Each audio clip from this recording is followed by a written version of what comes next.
الرجیم بسم اللہ الرحمن الرحیم۔ ناظرین کرام، ہماری بدقسمتی یہ ہے کہ ہمیں علماء کی تذلیل کا دور ملا ہے۔ آج کے اس دور کے اندر عالم کو عزت نہیں دی جاتی، حالانکہ حدیث شریف میں ہے کہ ارشاد فرمایا جس نے عالم سے مصافحہ کیا اس نے مجھ نبی سے مصافحہ کیا، جس نے عالم سے ملاقات کی اس نے گویا نبی سے ملاقات کی، اور جس نے عالم کی مجلس اختیار کی وہ جو سمجھے گویا وہ نبی کی مجلس میں بیٹھا، جس نے عالم کے پیچھے نماز پڑھی وہ جو سمجھے گویا اس نے محمد مصطفیٰ کے پیچھے نماز پڑھی۔ تو یہ اتنی شان ہے عالم کی، مقام ہے، مرتبہ ہے۔ ایک روایت میں نے پڑھا ہے کہ جب عالم دنیا سے رخصت ہوتا ہے، وفات پا جاتا ہے، عالم کے مرنے سے اللہ کی رحمت کے 40 دروازے بند ہو جاتے ہیں۔ اس لیے چاہیے ہمیں کہ علماء کی قدر کریں، ان کے ساتھ وابستہ رہیں۔ یقین جانو یہی وہ لوگ ہیں جو زندگی کے ہر موڑ پہ ہمیں کام آتے ہیں۔ دنیا کا معاملہ ہو، قبر کا معاملہ ہو، ہمارے گھر کا معاملہ ہو، معاملات ہوں جیسے بھی ہوں، وہ کہتے ہیں نا حقیر جان کر جنہیں تو نے بجھا دیا، یہی چراغ جلیں گے تو روشنی ہوگی۔ دیکھیں سارے زندگی ہم کہتے رہے مولوی نے یہ کیا، مولویوں نے یہ کیا، آج سیلاب آیا، امت سیلاب کے اندر بہہ رہی ہے، تو کون ان کے کام آیا، کون ان کو راشن پہنچا رہا ہے؟ یہی دعوت اسلامی کے نوجوان ہیں جو ان تک راشن پہنچا رہے ہیں، یہی تحریک لبیک پاکستان ہے اور مذہبی جماعتیں ہیں جو دین سے وابستہ ہیں، یہ لوگ ان کی مدد کر رہے ہیں۔ تو جو جن کے نعرے لگاتے تھے لوگ وہ یہ کرے گا وہ یہ کرے گا، آج وہ پوچھنے تک بھی نہیں گئے۔ تو اس لیے عرض یہ ہے کہ ان لوگوں سے آپ وابستہ رہیں۔ یہ لوگ جو ہے حقیقی معنوں میں اللہ رب العالمین کے سچے بندے ہوتے ہیں۔ انسان کون ہوتا ہے؟ مسلمان کون ہوتا ہے؟ ارشاد فرمایا کامل مسلمان وہ ہے، تم میں سے زیادہ بہترین وہ ہے کہ جو دوسروں کے کام آئے۔ لیکن ہماری بدقسمتی یہ ہے کہ ہم الٹا ان لوگوں سے نفرت کھاتے ہیں۔ پتہ ان کی نفرت کا نتیجہ کیا نکلتا ہے؟ روایت میں آتا ہے کہ جب یہ امت علماء سے دور ہوگی، لوگ علماء سے دور بھاگیں گے، ان کی بات تک نہیں سنیں گے، اس وقت امت پر 3 مصیبتیں آئیں گی۔ پہلی مصیبت یرفع البرکۃ من کسبہم، جب علماء سے نفرت شروع ہوگی تو لوگوں کے پاس کاروبار تو بڑے ہوں گے، مال بڑا ہوگا لیکن کاروبار میں برکت نہیں ہوگی، برکت اٹھا لی جائے گی۔ دوسرا عذاب یہ ہوگا ان پر ظالم حکمران مسلط کیے جائیں گے، جیسے آج ہم دیکھ رہے ہیں حکمرانوں کا ظلم۔ اور تیسرا فرمایا کہ دنیا سے لوگ جائیں گے تو بغیر ایمان کے جائیں گے، مرتے ہوئے کلمہ نصیب نہیں ہوگا اس بندے کو جس کے دل میں علماء کے خلاف بغض آیا، نفرت آ گئی۔ اللہ ہمیں بچائے۔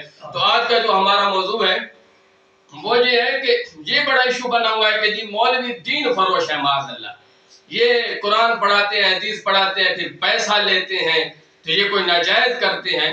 بھائی ایسی بات نہیں ہے، ہمارے پاس اس کے دلائل موجود ہیں، کافی ایک لمبی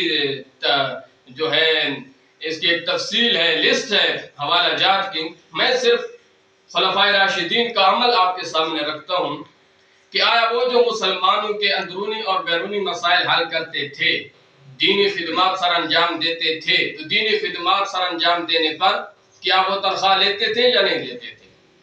تو اس حوالے سے میں بخاری شریف کی 2 روایتیں آپ کے سامنے رکھتا ہوں۔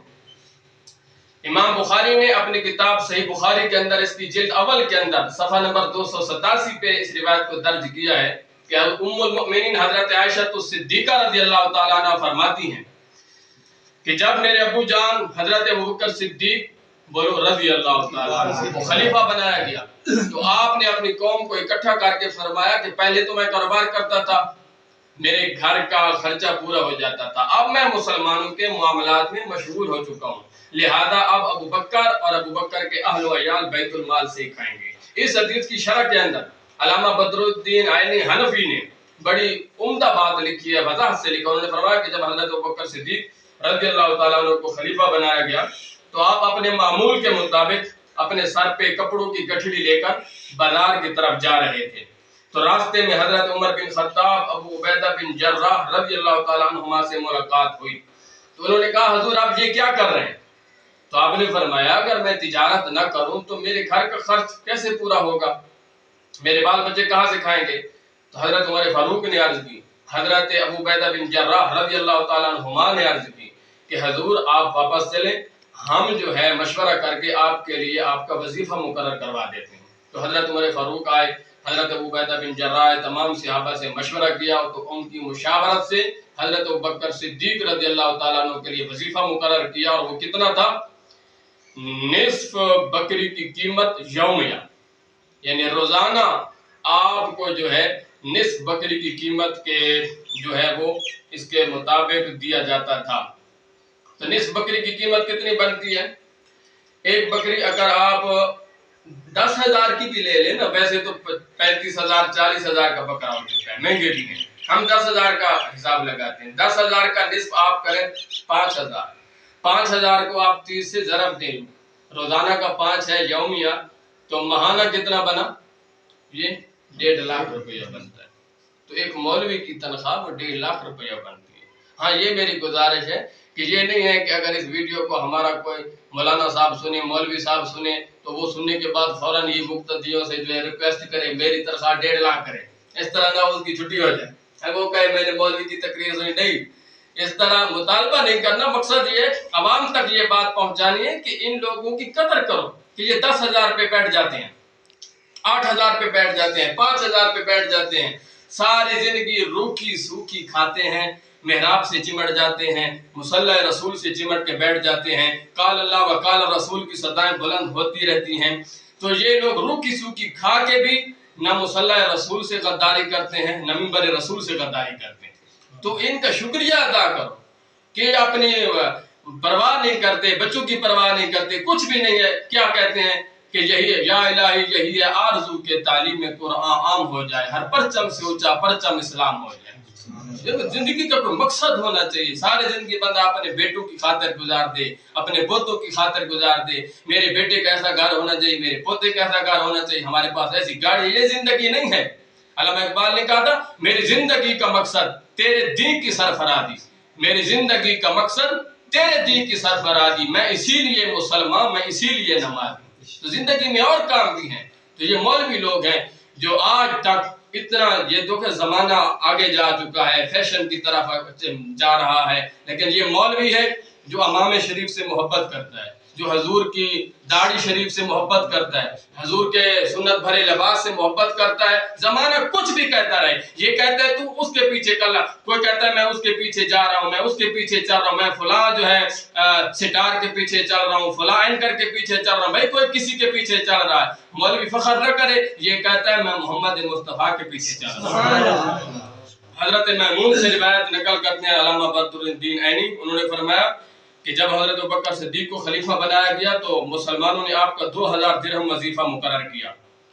آپ نے ایک دن اپنی قوم کو اکٹھا کیا، جلال میں آئے، فرمایا میری قوم تمہیں پتہ ہے 2,000 درہم سے میرے گھر کا خرچ پورا نہیں ہو رہا، میری تنخواہ بڑھاؤ، اضافہ کرو۔ تو 500 درہم مزید بڑھا دیا گیا۔ یہ بات آپ کو عمدۃ القاری کی 11ویں جلد کے اندر ملے گی، صفحہ نمبر 185 پر۔ تو تنخواہ میں اضافے کا مطالبہ کرنا کس کی سنت ہوئی؟ سنت ابوبکر صدیق، انہوں نے اضافے کا مطالبہ کیا نا، حضرت ابوبکر صدیق نے۔ اس کا مطلب ہے اگر کوئی آج کا مولوی، مولانا صاحب، مفتی صاحب اضافے کے مطالبہ کرے کہ میری تنخواہ بڑھا دو، وہ غلط نہیں ہے، اس کو برا بھلا مت کہو کہ یہ دین بیچنا چاہتا ہے، بلکہ وہ تو سنت ابوبکر صدیق زندہ کر رہا ہے۔ اب مولویوں، عوام الناس کا حق کیا بنتا ہے، مقتدیوں کا حق کیا بنتا ہے؟ جب ایک امام صاحب نے تنخواہ میں اضافے کا مطالبہ کیا، اس نے سنت ابوبکر صدیق کو زندہ کیا، عوام الناس کا حق بنتا ہے، مقتدیوں کا حق بنتا ہے، محلے والوں کا حق بنتا ہے کہ وہ سنت خلفائے راشدین زندہ کرے نا، وہ ابوبکر، حضرت عمر فاروق کی سنت کو زندہ کرے۔ انہوں نے تنخواہ بڑھا دی، حضرت ابوبکر صدیق نے مطالبہ کیا تو عمر فاروق نے آپ کے مطالبے کو پورا کر کے تنخواہ بڑھا دی، حضرت مولا علی نے تنخواہ بڑھا دی، عثمان نے، اچھا یہ تمام جتنے بھی خلفاء گزرے ہیں تمام تنخواہ لیتے رہے اور دین کا کام کرتے رہے۔ تو اس کا مطلب یہ ہوا کہ دینی خدمات پر جو معاوضہ لیا جاتا ہے، وظیفہ لیا جاتا ہے، یہ صرف جائز ہی نہیں ہے، اخیار امت کا تعامل اس بات کی واضح دلیل۔ انہوں نے فرمایا تعلیم قرآن، امامت، خطابت، اس پر اجرت لینا، تنخواہ لینا صرف جائز نہیں ہے بلکہ سنت خلفائے راشدین ہے۔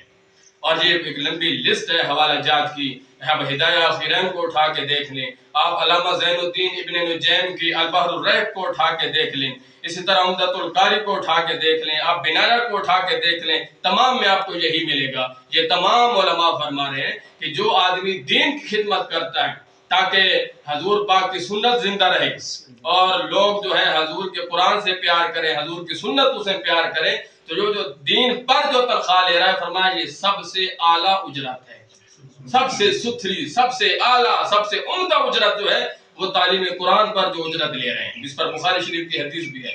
بہرحال آج کے لیے جو ہے وہ اتنا ہی کافی ہے کہ اللہ رب العالمین ہمیں صحیح مسئلہ سمجھنے کی توفیق عطا فرمائے، ہمیں دین سے محبت نصیب فرمائے، اور ہمیں جو لوگ دین کا کام کر رہے ہیں ان کے ساتھ وابستہ رہنے کی توفیق نصیب فرمائے۔ جب ہم ان لوگوں سے جڑیں گے، یقین جانیں جب یہ وہ امت علماء سے جڑے گی، علماء سے بیٹھنے والی ہو جائے گی، علماء کے ساتھ، تو اس وقت جو ہے دیکھیں یہ امت جو ہے کتنی ترقی پاتی ہے۔ علامہ اقبال نے کہا تھا نا، وہ معزز تھے زمانے میں مسلمان ہو کر، ہم خار ہوئے تارے کے قرآن ہو کر۔ اب اس پر اور بھی بہت کچھ کہا جا سکتا ہے، لیکن ہم اپنے دنیاوی معاملات کے لیے کتنا خرچ کرتے ہیں۔ سکول کی تعلیم کے لیے آپ دیکھیں، اگر کسی کے 4 بچے ہیں نا، 10-10 ہزار بھی کرو تو 40,000 وہ ماہانہ ادھر دے رہا ہے۔